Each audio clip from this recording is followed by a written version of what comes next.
नामंजूर नामंजूर नामंजूर दहशतगर्दी नामंजूर नामंजूर नामंजूर हमारी दहशतगर्द नारा अली वली कौम का नारा साबिल अली इस कौम का नारा अली वली कौम का नारा साबिल अली इस कौम का नारा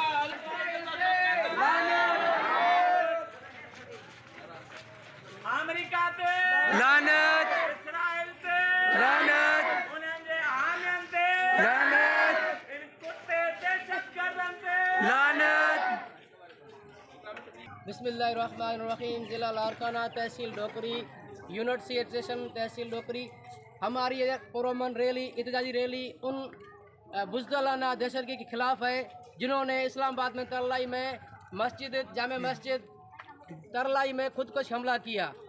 हम रियासत से ये चाहते हैं कि उन दहशतियों को सख्त सज़ा दी जाए और हम इस पुरअमन रैली में इनके लिए निकले हैं। तमाम मोमिनीन पाकिस्तान जिंदाबाद, दहशतगर्दी बंद कर। अस्सलामु अलैकुम व रहमतुल्लाह।